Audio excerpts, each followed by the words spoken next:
आप मुझे गलत तो नहीं समझे? ऐसा कुछ भी नहीं है जैसा कहा गया है। वो दोनों जो भी कह रहे हैं वो सरासर गलत है, बेबुनियाद है। आप यकीन करें मेरी बात का।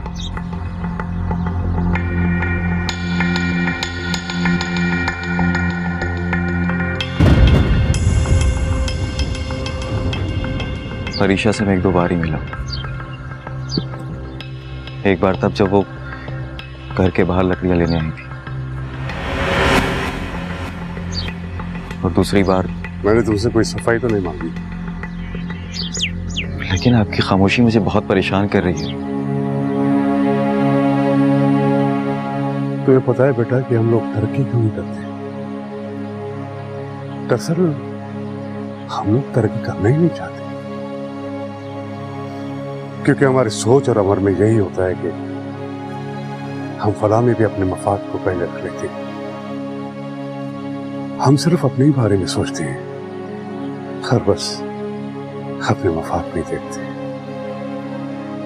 और अपने मफाद के लिए अगर हमें अपने खून के रिश्ते छोड़ने पड़े ना, एक लम्हे में छोड़ देते। वर्षों से बने एतमाद के रिश्ते को एक झटके में तोड़ देते, क्योंकि हमें सिर्फ और सिर्फ अपना मफाद अजीज होता है। और बस मैं नहीं समझा आप कहना क्या चाहते हैं। अभी वक्त लगेगा इन सब बातों को समझने में तुम्हें। इनको समझना इतना आसान भी नहीं है बेटा। लेकिन ये जो कुछ भी हो रहा है, मुझे लग रहा है ये महज एक साजिश है। यहाँ रहने वाले लोग ये चाहते ही नहीं है कि पानी की रसाई यहाँ बहाल हो। कोई इसे रोकना चाहता है। जानता हूँ, तभी तो मैंने तुमसे कोई सफाई नहीं मांगी। पटेल से बात करके देखो। पहले मुझे तुम पटेल से बात करने दो, मगर तुम यहाँ से बाहर नहीं निकलना। मेरी वापसी का इंतजार करो। कोई मसला हो गया है बाहर? नहीं, ऐसे ही बस एहतियात के लिए कहा है। मैं पटेल से भी कर रहा था। काम का क्या होगा? अब काम बंद हो गया क्या? काम बंद नहीं होगा, तुम परेशान मत हो। मैं जाकर देखता हूँ, ठीक है?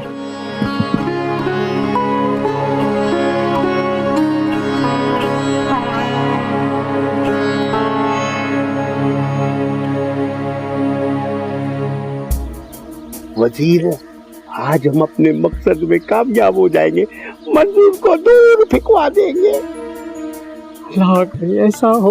मैं तो पटेल साईं को बोलूंगा कि मुझे ना मंजूर की जगह पे रख दे, फिर मैं सारी जागीर का हिसाब किताब मैं खुद संभालूंगा। चुप कर, आज तक अपनी जूती तो संभाली नहीं है और कहता है कि सारा हिसाब और किताब और मैं पूरी जागीर का संभालूंगा। तो वैसा भी नहीं है, ये सारा मसला मैंने तो खड़ा किया हुआ, लेकिन खेल तो मेरा बनाया हुआ है। खैर, हम अपनी बात पर अड़े रहेंगे और पटेल साईं ने गवाही का कहा तो हम खुदा बख्श का नाम ले लेंगे।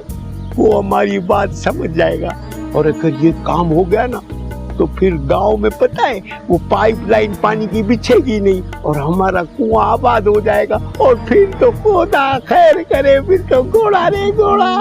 हाँ ये ठीक है।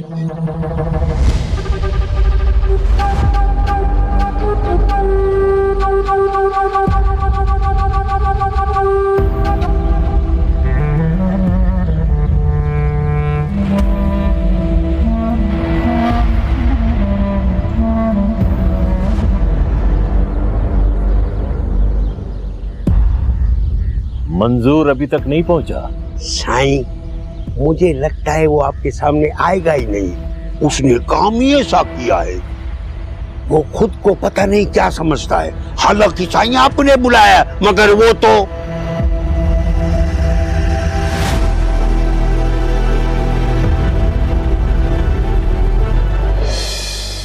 माफ करना पटेल सिंह, आने में थोड़ी देर हो गई। वो पानी की लाइन वाला काम रुक गया था, उसे दोबारा शुरू करवा के आया। पटेल सिंह, मैं कुछ कहना चाहता हूं। आप अपनी रवायत के अमीन हैं और हम आपकी रवायत को अपने सर और आंखों पर रखते हैं। मंजूर, मैं जानता हूं तुझे बात करने का पूरा मौका मिलेगा। नहीं सही, आज आपके कुछ कहने से और दूसरे लोगों की बातें सुनने से पहले आप मुझे मौका देंगे। मैं कुछ कहना चाहता हूं। सही तो ये बहुत अहम मामला है। ये तुम क्या कोई पटेल हो जो तुम्हारी पहले बात सुनी जाएगी? पहले साईं की बात सुनी जाएगी। ये फैसले का उसूल नहीं है। तुम्हारे उसूलों को मैं अच्छी तरह जानता हूं। तुम क्या हो ये पूरे गांव को पता है।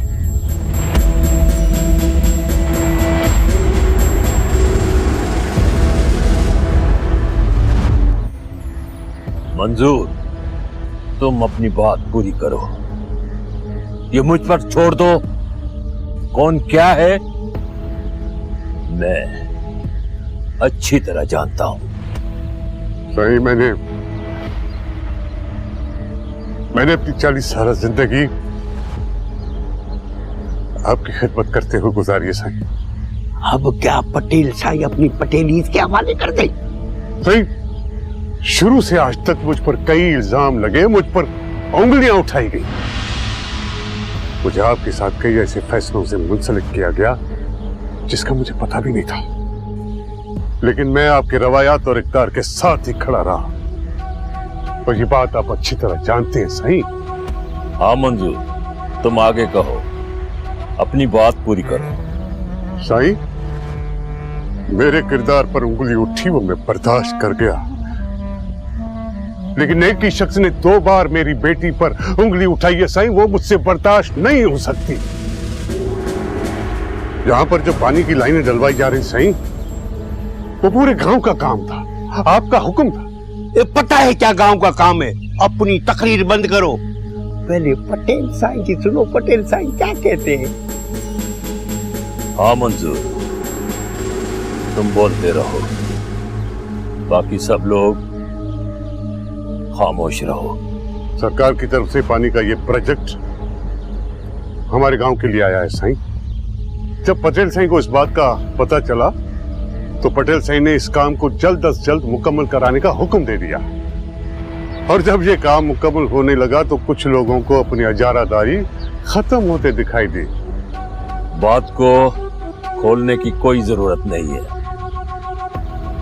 आज गांव में जो कुछ हुआ वो होना नहीं चाहिए था।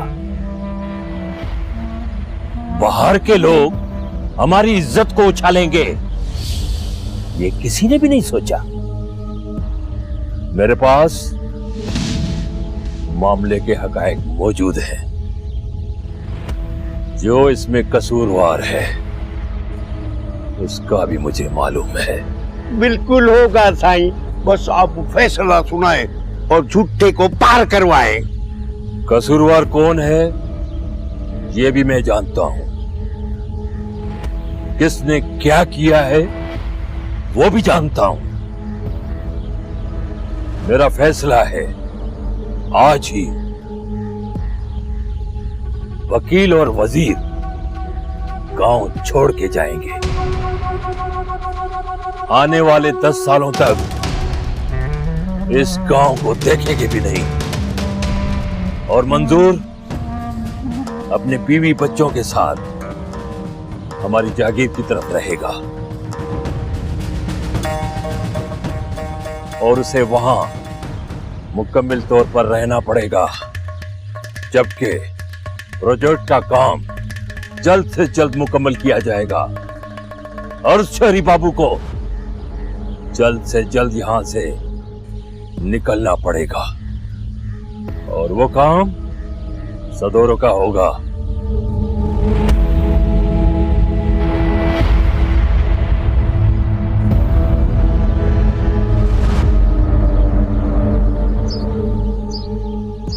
मेरा इस गांव से नाता खत्म हो गया साईं? तुम्हारे बीवी बच्चे मेरी जागीर में रहेंगे। मंजूर, तुम्हारी बेटी पे एक बार नहीं 2 बार उंगली उठी है और ये ताना एक बाप के लिए शर्म का मकाम है। इस वजह से अब तुम्हारे बच्चे अब कभी भी इस गांव में नहीं आएंगे। अब तुम जागीर में रहोगे। मगर साईं, ये तो खामोश! एक लफ्ज भी नहीं बोलोगे तुम दोनों, समझ गए? सदोरो!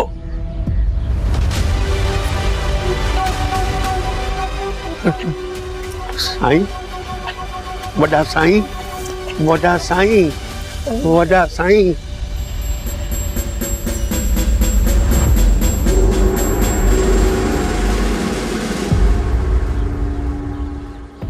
मंजूर, तुम भी यहां से निकलोगे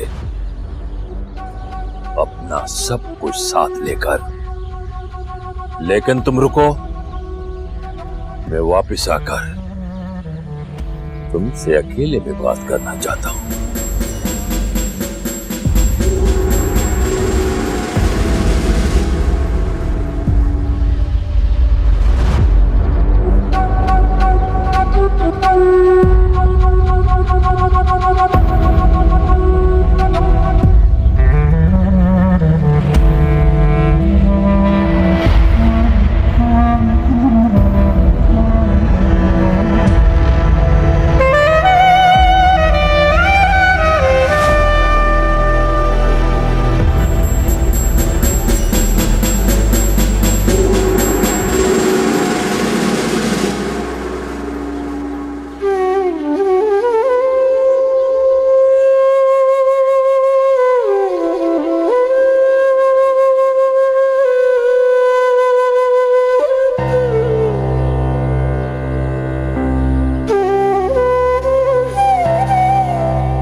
इसका मतलब है बाबा सही कह रहे थे, मुझे शायद यहां नहीं आना चाहिए था।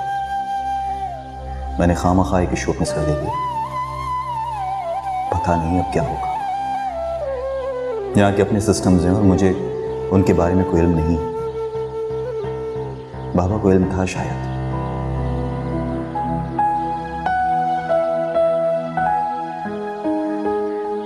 लेकिन मैं ऐसा क्यों सोच रहा हूं? मैं तो इस गांव में बेहतरी करने के लिए आया हूं, और बेहतरी करने में ऐसी मुश्किलें तो आती हैं। मुझे इन मुश्किलों से लड़ना है। मैं ऐसे कैसे पीछे हट सकता हूं? नहीं, मुझे ऐसा सोचना नहीं चाहिए। मुझे तो ऐसे एलिमेंट से मुकाबला करना चाहिए। अगर मैं नहीं करूंगा तो और कौन करेगा?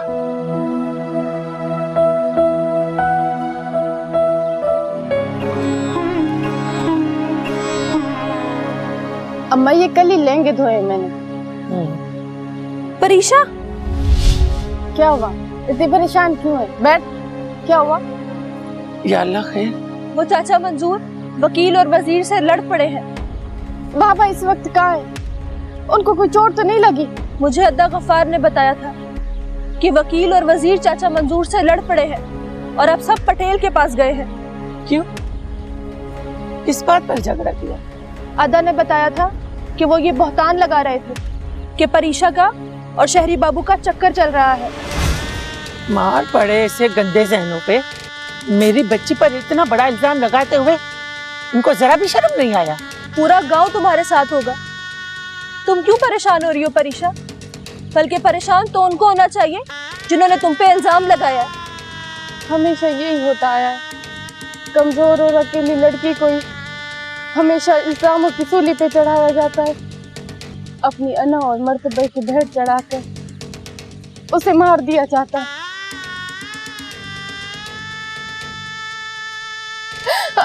अब मैं भी मारी जाऊंगी। नहीं मेरी बच्ची, तुझे कोई नहीं मारेगा। तू मासूम है। ये सारे इल्जाम गलत और बेबुनियाद है। हमें तुम पर भरोसा है। तुम क्यों रो रही हो? तुम्हारे बाबा तुम्हारे साथ होंगे, वो तुम्हारी ढाल होंगे।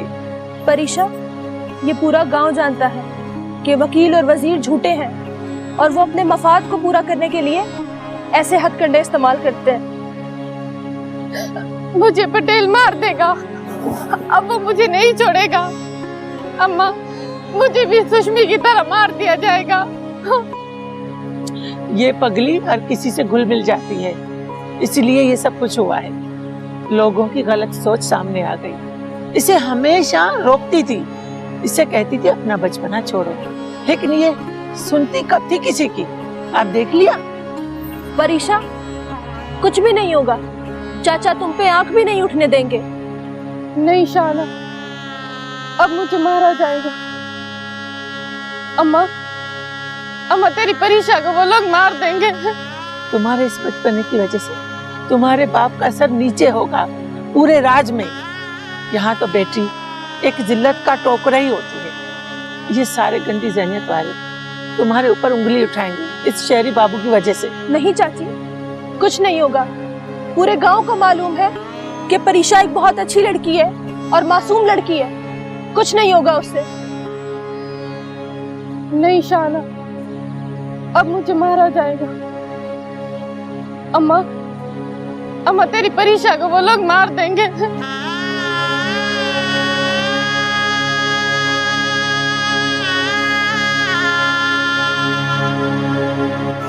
वो खसारा हमेशा याद रहता है जो किसी के साथ मुखलिस होकर गुजारा जाता है।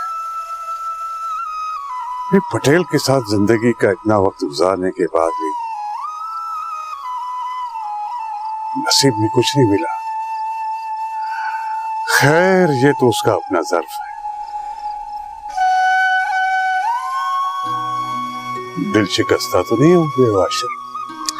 नहीं साईं, हम यंगस्टर्स का यही है। हम हर चैलेंज को कबूल करके चलते हैं और उसे पूरा करने की भी पूरी कोशिश करते हैं। हाँ, यही सोच और जुस्तजू होनी चाहिए। इसी में ही मुस्तकिल मिजाजी बनती है। असल सीखने का अमल यहीं से शुरू होता है जो जिंदगी में बड़ा ही काम आता है। वैसे इस गांव की किस्मत का क्या फैसला हुआ? जो फैसले हो चुके उन पर बात करने से क्या फायदा। आशिर, हम आने वाली बेहतरी के लिए बात करते हैं, जिससे इस गांव के लिए और गांव में रहने वालों का कुछ भला हो जाए। बेहतरी के कुछ दिए ही जल जाएं। इसका मतलब जो फैसला हुआ उससे मुत्तफिक नहीं है। तुम्हें अपना काम मुकम्मल करने के लिए कितना वक्त चाहिए? साईं, हमारा ये एक प्रोजेक्ट नहीं, पानी की रसाई के साथ साथ खवातीन और बच्चों की ग़िज़ा को फराहम करने की भी हम कोशिश करें और मुझे इसमें आपकी मदद दरकार होगी। पानी के इस प्रोजेक्ट के लिए कितना वक्त लगेगा? अगर सारे काम अपने वक्त पर हों तो 2 माह काफी हो जाए। तुम्हें हम 3 माह दे रहे हैं। जल्द से जल्द अपना काम मुकम्मल करके तुम इस गांव से निकल जाओ। क्या आप मुझे बता सकते हैं कि ऐसा क्या फैसला होगा कि इस प्रोजेक्ट को जल्द से जल्द मुकम्मल करने के साथ साथ मुझे गांव छोड़ने की तलकीन की जा रही है? तुम बहुत अच्छे लड़के हो और तुमने नेक नियति से अपना काम करने का अज़म किया हुआ है, लेकिन जिस मुआशरे में तुम बेहतरी का निज़ाम लागू करने की जस्तजू कर रहे हो, वो मुआशरा अभी बुराई और जाती मफाद के खौल से नहीं निकला बेटे। तुम्हें इसे इस नजर से भी देखना चाहिए। कुछ भी हो सही, लेकिन हम ऐसी ज़हनी पस्ती को देखकर पीछे नहीं हटेंगे। आश्रम जिस मुआशरे में पले बड़े हैं ना, वो मफाद और मुफलिसी की मौसमों में पला बड़ा है, जिसकी वजह से एहसास का होना खत्म हो गया है। लेकिन एहसास पैदा भी किया जा सकता है, एहसास दिलाया जा सकता है और इस माशरे को बेहतरी की तरफ लाया जा सकता है। साईं, यहाँ तुम्हें काम करने नहीं देंगे, इस बात को समझो आशिर, समझो, क्योंकि यहाँ पर अलग अलग मफादों के मवेशी फिर रहे हैं। तुम्हारा ये प्रोजेक्ट मवेशियों के लिए चरागाह नहीं बन सकता। लेकिन साईं, ये काम हम सबके लिए कर रहे हैं, इससे सबका फायदा होगा, सबके मफाद पूरे होंगे। हमारा ये काम उनके मफाद के आड़े कैसे आएगा ये नहीं समझ सका हूं। देखो बेटा, हम उस ऊंट की तरह है जिसको जिस दरख्त से बांधोगे ना, पहले वो उसी को ही खाएगा। तुम ये समझो कि हम भी ऊंट ही हैं, रेगिस्तानी ऊंट। लेकिन साईं, मुझे एक बात बताएं, ये गांव में क्यों छोड़, जब आपको मुझ पे यकीन है? बाकियों को क्या मसला है? यही तो सोच है हमारी। खैर तुम अपने काम पर ध्यान दो, मैं कल से जागीर पे हूं। तो आपसे क्या मिलना भी नहीं होगा? हम जरूर मिलेंगे, तुम फिक्र नहीं करो, मैं तुम्हारे साथ हूं।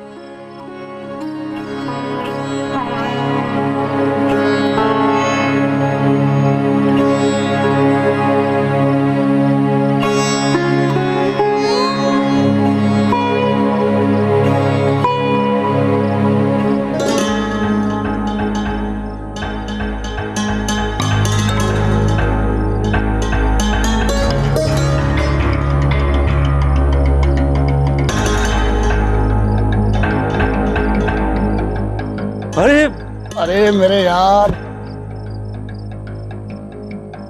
मल्हार तू यहाँ पर? अच्छा हो तू यहाँ पर आ गया। सचमुच मैं यहाँ पर अकेला पड़ गया था। हाँ यार, तू चला आया, मैं वहां अकेला पड़ गया था, मजा ही नहीं आ रहा। बस तेरी याद आई, तेरे पास चला आया। बस यार, वहां पर रेत के टेले और मेरी तन्हाई थी। अच्छा तू सुना, पटेल से तुमसे खुश है या अभी भी नहीं? यार बाबा साईं के मूड का तो पता ही नहीं चलता, वो कब खुश होते हैं और कब नाराज। खैर तू छोड़ इन बातों को, तू ये बता, तूने मेरी जिंदगी, मेरी बरीशा को देखा? कैसी थी वो? यार क्या बताऊं तुम्हें, वहां तो सारा मामला ही उलट पुलट हो गया। पटेल साईं ने मैनेजर मंजूर को गांव से ही बाहर, वो अब यहाँ जागीर में रहने आएगा, वो भी पूरे खानदान के साथ। क्यों? खैरियत? मैनेजर मंजूर पे तो बाबा का बड़ा एतमाद था, कोई गड़बड़ हुई है क्या? यार समझ में नहीं आ रहा कि मैं तुम्हें कैसे बताऊं। वो जो अपने वकील और वजीर है ना, उन्होंने शेरी बाबू और परीशे पे उंगली उठाई। क्या? दिमाग तो दुरुस्त है ना दोनों का। उन्होंने कहा कि वो दोनों आपस में बात कर रहे थे, वो भी गांव के बीच में खड़े हो गए। वो वकील और वजीर दोनों मंजूर से लड़ पड़े थे, इसीलिए आज पटेल साईं ने फैसला सुनाया है कि मंजूर घर छोड़कर यहाँ आ जाए, वो भी अपने बीवी बच्चों के साथ।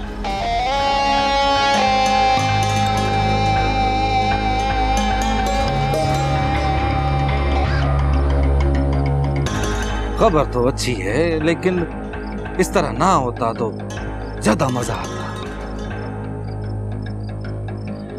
खैर इस बहाने से मैं जागीर में परीशा को देख तो सकता हूँ। अच्छा तो शेरी बाबू का क्या करेंगे? बाबा ने शेरी बाबू के बारे में कुछ नहीं कहा। हाँ, उसके लिए ये हुक्म दिया कि जल्द से जल्द अपना काम पूरा करके 9-11 हो जाए। ये उसकी सेहत के लिए बेहतर होगा कि जल्द से जल्द अपना काम खत्म करे और वहां से चला जाए। अच्छा ये बता, मेरे लिए मेरे यार का क्या होगा? कुछ नहीं, बस फिलहाल तू मेरा यहाँ मेहमान बनकर मजे कर। यार मजे तो अपने वहां थर में है, यहाँ तो एक शहर जैसी लाइफ है, हम जैसे तो यहाँ फंस जाते हैं। मैनेजर मंजूर और मेरा मतलब है कि मैनेजर मंजूर यहाँ पर कब आएगा, कुछ पता है? मेरा ख्याल है कल तक आ जाएगा। और उस आने वाली कल का मैं बड़ी शिद्दत से इंतजार करूंगा मल्हार। मैं अपनी जिंदगी को करीब से देखूंगा।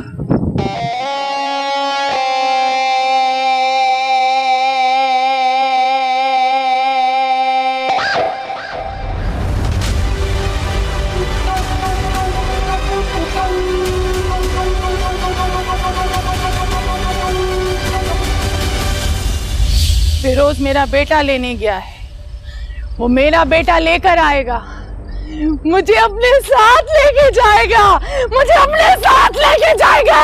कहाँ मर गए ये सारे नौकर? साथ लेके जाएगा। कहाँ मर गए ये सारे नौकर? अपने साथ ले जाओ, इसे बंद कर दो, बंद कर दो इस पागल को। बंद मत करो, बंद करो सारी नौकर को। बंद मत करो, मुझे बंद मत करो, मुझे बंद मत करो।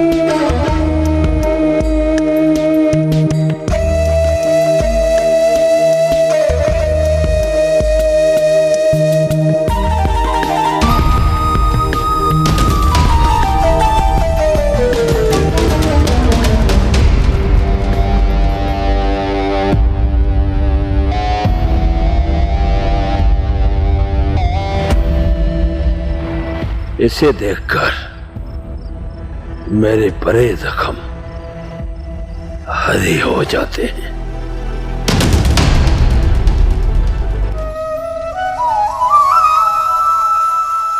अम्मा, बाबा अभी तक आए क्यों नहीं? काफी देर हो गई, अभी तक तो बाबा को आ जाना चाहिए था। बेटा, शाना ने बताया था पटेल ने फैसले के लिए तुम्हारे बाबा को और उन दोनों शैतानों को बुलाया है। फिर भी अम्मा काफी देर हो गई है, फैसला तो सवेरे था। पता नहीं क्या हुआ होगा, पटेल ने पता नहीं क्या फैसला किया होगा। बेटा, मेरा भी दिल कटता जा रहा है। पता नहीं पटेल ने क्या फैसला दिया होगा, किसके लिए झूठा किसके लिए सच्चा दिया होगा, कुछ पता नहीं।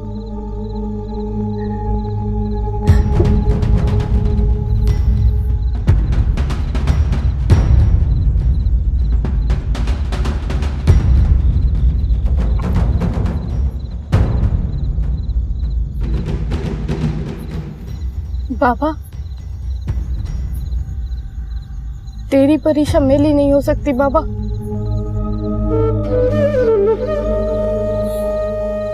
तुझे मुझ पे यकीन तो है ना?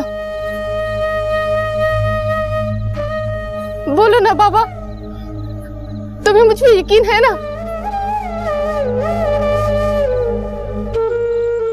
जो बेटियां बाप की दस्तार होती ना बेटी, वो कभी कोई गलत कदम नहीं उठाती। तुम तो मेरी दस्तार हो बेटी। मुझे खुद से ज्यादा तुम पे यकीन है। मुझसे यकीन।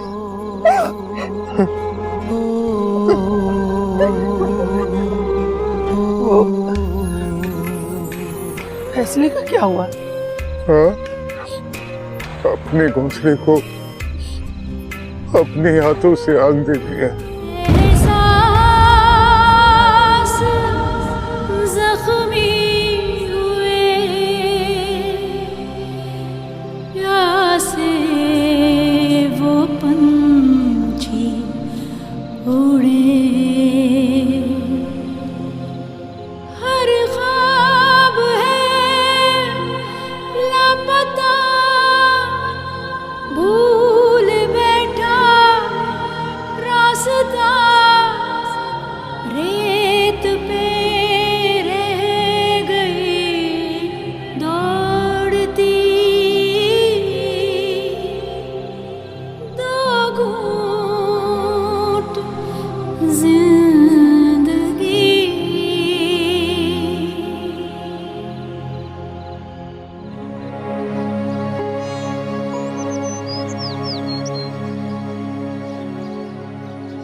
हाँ, ऐसे तेल लगाकर अपना वजन तो कम कर सकते। वैसे अकल बढ़ाने वाली कोई चीज तो मिलने से रही। अरे लोग इसलिए अच्छे बनते हैं कि उन्हें बुरे बनने का मौका मिलता नहीं है, लेकिन हम तो बुरे ही हैं। हमें बुरा बनने का मौका मिला लेकिन हम कुछ नहीं कर सके। ऐसा क्यों? क्योंकि इस मुआशरे में गलत करने के लिए नहीं, बल्कि गलत ना करने के लिए हिम्मत की जरूरत होती है। वो हिम्मत हमने नहीं दिखाई, तभी तो सारा किया धरा हमारे गले पड़ गया ना। यार वजीर, मैं समझा नहीं तुम्हारी बात। वकील अगर समझ जाए तो और क्या बात होगी। अरे यार, अब मुझे समझाओ क्या किया जाए। मैं क्या समझाऊं? अरे बात सुनो वजीर, तुमने पूरी रोटी के चक्कर में आधी रोटी भी गंवा दी। यार हमने जो सोचा था ना, ऐसा करते तो ऐसा नहीं होता। यार जल्दबाजी का नतीजा ऐसा ही होता है। हमें जल्दबाजी नहीं करनी चाहिए थी। तुमने भी तो मेरे हाँ में हाँ मिलाई थी ना, रोक लेते। और सुनो, पटेल ने शहर वाली दुकान की चाबियां भी हथिया ली है और कहा कि कल मुख्तियारकारी में जाकर दुकान उसके नाम करा ले। अब सदोरो सुबह दुकान की चाबियां लेने आएगा। अब हम क्या करें? अब तो यार वजीर, मेरे पास सिर्फ कुआं ही बचा है। पटेल का कहा सब मानना पड़ेगा वकील, और कोई हल भी नहीं है। यार वजीर, इतनी आसानी से तुमने कह दिया कि सब मानना पड़ेगा। अपनी मिल्कियत देना इतना आसान नहीं है वजीर। हम और कर भी क्या सकते हैं? पटेल से मुकाबला तो नहीं कर सकते ना। और दूसरा तुमने कहा था कि जो हुक्म होगा वो सर आंखों पे, और रखो उसका हुक्म सर आंखों पे, दे दो अपनी सारी मिल्कियत। यार वजीर, तुमने तो कमाल कर दिया। तुम्हारे मशवरे पर अमल करेंगे ना तो गांव में भीख मांगते फिरेंगे। हाँ,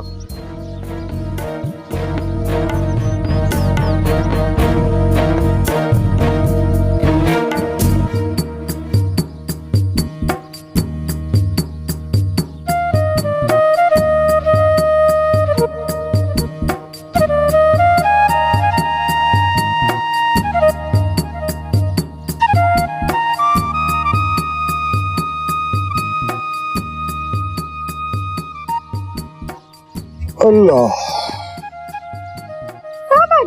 परीक्षा बेटा। जी बाबा। बेटा 2 घूंट पानी पिला दो बेटा। अभी पिला रहे हैं बाबा। ये हारे हुए की तरह क्यों लग रहे हो?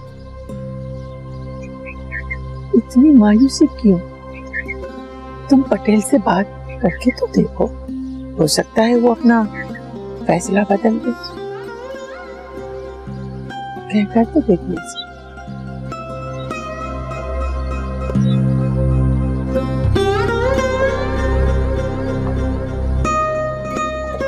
नाज़ा, जिनकी किस्मत को वक्त लिखता है वो लोग ऐसे सबों से गुजरते हैं। मैं कुछ भी कर लूं लेकिन वक्त का घोड़ा मेरे काबू नहीं रहेगा। नाज़ा, मैं वक्त से अपनी अच्छी किस्मत नहीं लिखवा सकता। लेकिन बाबा, हमारा कसूर क्या है?